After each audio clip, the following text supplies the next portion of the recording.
What do we start with? We start with a sales and relationship kit. We don't have all of this, but we need to work together to get this together. For instance, before your pre-sales, you probably need a small elevator pitch, a one-page document which you can send out, a company brochure, maybe some service briefs, because there might be different people asking. Somebody asked for ozone, I need to send him an extra spec sheet, right? Customer testimonials, maybe some corporate presentation, some case studies, all the pictures that you show, and maybe even executive bios. They want to know who's behind the company, right? When we start doing the sales, people will want to get more specific, so they might want data sheets. They might want an engagement plan. A lot of customers, especially if you're dealing with architects, they will ask you for breakdown, scope breakdown, milestones, especially if you're constructing a pool, right? Proposal templates, you might need something ready-made to work with, or there's a back office which will provide you that. For now, the back office is going to do most of this work, but you probably need a small sheet to fill up and send to them as a request format. Then there will be terms of order and references which you might need during the sales process. As you onboard the customer, you might want to have some welcome communication, maybe a small plan of action, maybe a small customer promise, what kind of deadlines we're going to keep. We often miss this, and it is very important, especially when you're dealing with high net worth individuals. A letter from the senior management and a small page which has got different contacts. This person is a technical contact, I'll be your business contact, this is the finance contact, and so on and so forth. And in case there is an issue, you can escalate it to this person. On an ongoing basis, even after we've made the sale, we probably need to send some newsletters. So what we are doing today is, as we speak, we are putting together a blog. We're going to create a community of pool users, many Millennium customers who've been with us. So probably in the next 2 weeks or so, we should be up and running with the blog. And that will bring together a lot of references for you as we speak. We'll also add some tips on pool maintenance and various other things that you might need. Okay, so that will strengthen. So other than the normal Millennium website, there will also be another website which will basically talk to the customer. It will be like a community website where people can come in, ask questions, and interact with us on an ongoing basis. Yeah, can you just go? Since we're talking about target account selling, you could be playing many of these roles when talking to customers, and it really is situational. For instance, you might be an analyst in some cases where you might want to break down the customer's problem. If the customer's got a budget issue, you might want to, like we talked about the pool and the spa, he might want both, but maybe the guy doesn't have a budget. So you may want to incorporate a design which might take care of that, at a later stage. Negotiation is very important. How do you reach a mutually satisfactory position? Then operations. Even after the sale is through, maybe a small weekly update, even though somebody else is actually delivering the pool, it might be important for you to maintain some level of touch. You could also be a consultant, maybe talk a little bit about what's new in terms of the technology and so on. And so on. And basically, at the end of it, we should be a trustee for the customer. That means I protect the customer's interest very closely, right? So these are some of the roles you might be called on to play during different stages of the sale. Yeah, next one please. A little bit of behavioral psychology. That means how do I motivate this customer to buy from me? We're talking about a 25, 30 lakh rupee sale, maybe much larger than that if you're going and doing an institutional sale, right? So basically we call this as 3 components. So when you go in, you got to understand what we call as the effective component or dream. What exactly is that guy's long-term vision, right? So you might find homeowners who stay in that particular house where they're going to build a pool just for a week.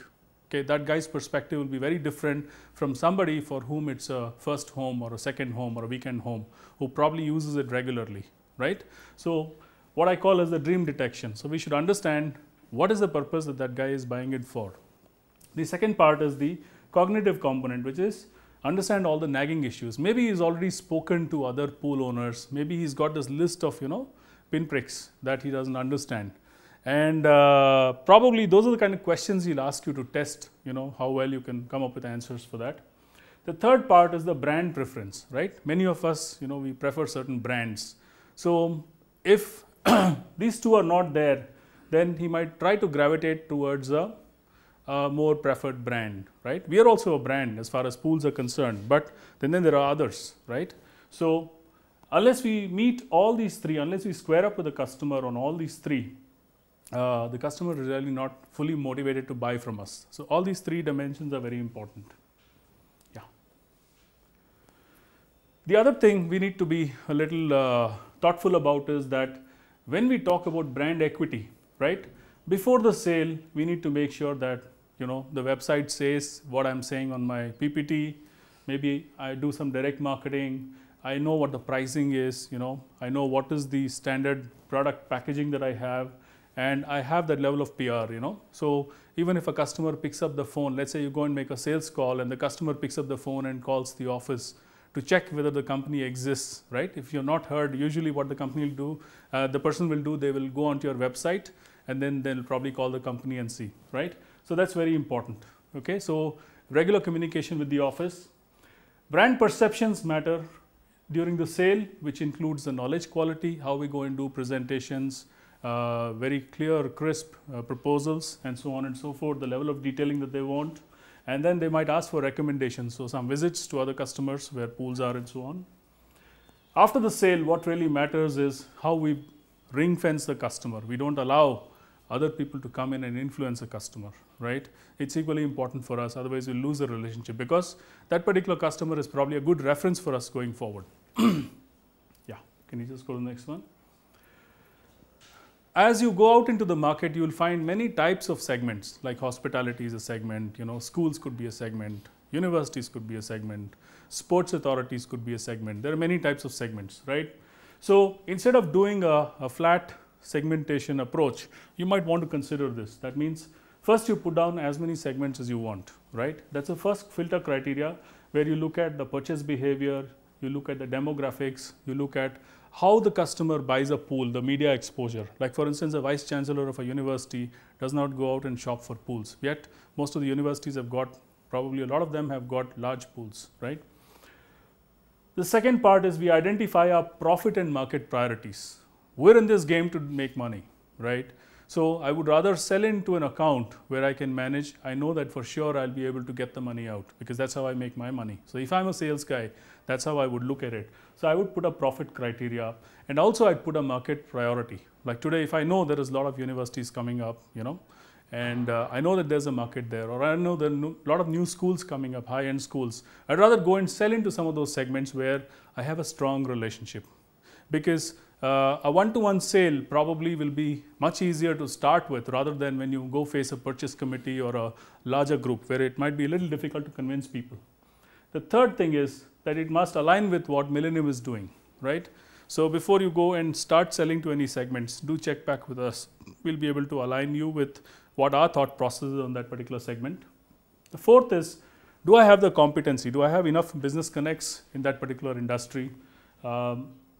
And do I have the right kind of approach and demeanor to be able to sustain sales in that particular segment? Because once you start selling into a segment, you need to go deeper. So, if you sold into one school, you might want to sell probably into 10 schools, right. And then we work it into operational targets. So, this is called a multi-level filtering model of how you would do segmentation. So, pick segments very carefully, because we only have 8 hours in a day and we have only so many hours, so many days in a month, right. So, it's very important for us to look at how we segment and target our priorities. So, what we end up with as we do that, as the thinking process gets clearer, it's a good idea to put this down in terms of a small marketing strategy, what kind of leads, right, positioning, what kind of advertising that we're going to do, channel, internet, pricing, have clarity on that.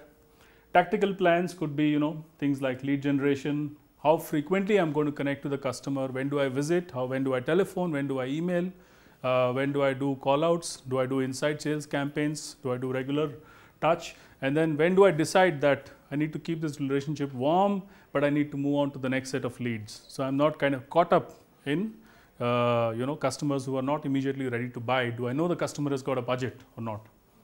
And that really reflects in creating a small profit and loss statement. So, you might want to do that at your level, where you create a small income expenditure statement. So, that makes it more tangible for all of you as you go forward. Yeah. One of the big things is that we find objections to sale, right? So normally you will find 6 types of objections, right? So let's talk about this, is very important. One is a product objection. That means the customer fundamentally doesn't like the product. Okay. Now there could be a limitation, a technical limitation on the customer not wanting the product, or fundamentally they don't like it, right? Not everybody likes fiberglass pools. Not everybody likes in-ground pools, right? So there are various kinds of buyers. Objection to the salesperson. They may not like a particular salesperson, so sometimes you can rotate, and see if the customer is more comfortable, right? Objection to the company. Maybe they've done business with Millennium in the past, and maybe somebody has got a chip on a shoulder, so you might want to check this out. Don't want to make a decision. There are a lot of people, they're very rich, have got all the time in the world, they don't want to make a decision. That's not our customer, right? Service objection, because of something else which happened with Millennium or some other company, it's a hangover from the past. Again, I might not be interested in dealing with those customers, right? While I do want to help them close that service objection, but I won't get my sale out of it. Maybe that's an inquiry best passed on to the service department, and we address that separately. And then there might be a price objection. This is always there, right? That becomes a bone of contention as you start narrowing down and talking. Now, why do prospects object?